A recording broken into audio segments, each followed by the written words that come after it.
میرے اور آپ کے آقا و مولا نے ایک مقام پہ قسم فرما کے 3 چیزیں بیان فرمائی. اس میں سے ایک چیز حضور نے یہ ارشاد فرمائی کہ جو شخص معاف کر دیتا ہے میں اللہ کی قسم اٹھاتا ہوں کہ اس کی عزت کم نہیں ہوگی. دوسری بات یہ ارشاد فرمائی کہ جو مانگنے لگ جاتا ہے، سوال کا دروازہ کھول دیتا ہے، اللہ اس کے لیے محتاجی کا دروازہ کھول دیتا ہے. حالات سخت بھی ہوں، اگر قابل برداشت ہوں تو ان کو برداشت کرنا چاہیے تاکہ سوال کی عادت نہ پڑے.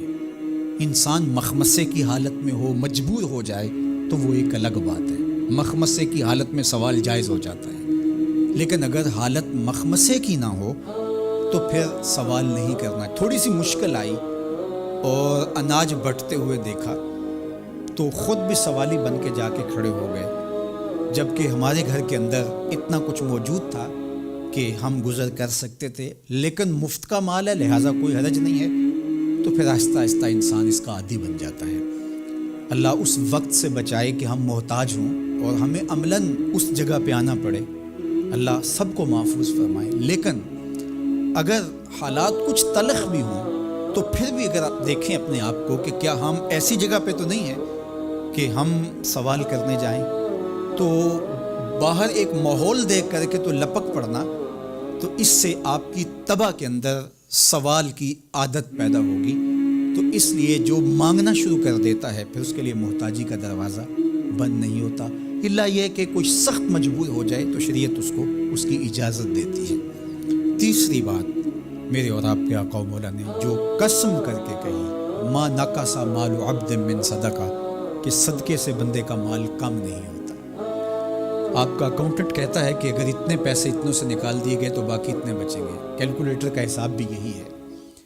لیکن میرے محبوب فرماتے ہیں کہ میں ضمانت دیتا ہوں کہ صدقے سے مال کم نہیں ہوتا. تو اس لیے تم راہ خدا میں خرچ کرو گے تو میرا رب کہہ رہا ہے خیر لانفس، یہ تمہارے لیے بہتر ہے. تمہیں لگتا ہے کہ اتنے کم ہو جائیں گے، لیکن ایسا نہیں ہے. تمہارا مال صدقے سے گھٹتا نہیں ہے، صدقے سے تمہارا مال بڑھتا ہے. اور اللہ تعالیٰ جل شانہ ایک کا 10 گنا عطا کرتا ہے، 70 گنا عطا کرتا ہے، 700 گنا عطا کرتا ہے. فرمایا اللہ چاہے تو اس سے بھی زیادہ عطا کر دے. اور پھر فرمایا ان تقرضوا اللہ قرضا حسنا یضاعفہ لکم، اگر تم اللہ کی راہ میں قرض حسنہ دو تو وہ دگنا کر کے دے گا. اچھا، یہ کیسا اللہ کا انداز بیان ہے کہ خود مال دے کے خود کہہ رہا ہے مجھے قرضہ دو، اور پھر خود کہتا ہے میں دگنا دوں گا. دیا ہوا کس نے ہے؟ اسی نے. اور کہتا ہے کہ جو میں نے تمہیں دیا ہے اس سے مجھے دو، اور میں پھر اس کو اپنے دیے ہوئے مال سے دیے گئے مال کو دگنا کر کے تمہیں لوٹاؤں گا. اللہ اکبر.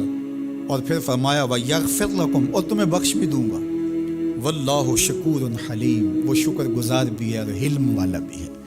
اللہ اکبر. وہ بردبار بھی ہے، وہ تمہارا شکر گزار بھی ہوگا، تمہیں دگنا کر کے بھی دے گا، تمہاری مغفرت بھی کر دے گا، اور تمہارے مال میں کمی بھی نہیں آنے دے گا، اور یہ بہتر بھی تمہارے لیے ہوگا. یہ تمہاری آزمائش تھی. تمہارا مال تمہیں دے کر تم سے مانگا، اور جس کے لیے مانگا اس کو اللہ ڈائریکٹ بھی تو دے سکتا تھا، لیکن کہا کہ اس کی آزمائش ہے کہ اس کو غربت کی بھٹی میں ڈالا گیا.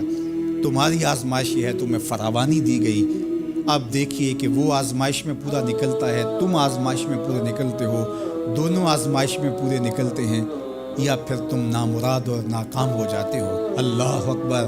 اللہ جل شانہ پورے عالم کے اوپر پھیلی ہوئی وبا کو دور فرمائے، بالخصوص امت مسلمہ کی خیر کرے، اور میرے وطن پاکستان کو امن کا، نور کا، رحمت کا گہوارہ بنائے، اور یہاں نظام رسول کی بہاریں پیدا کرے.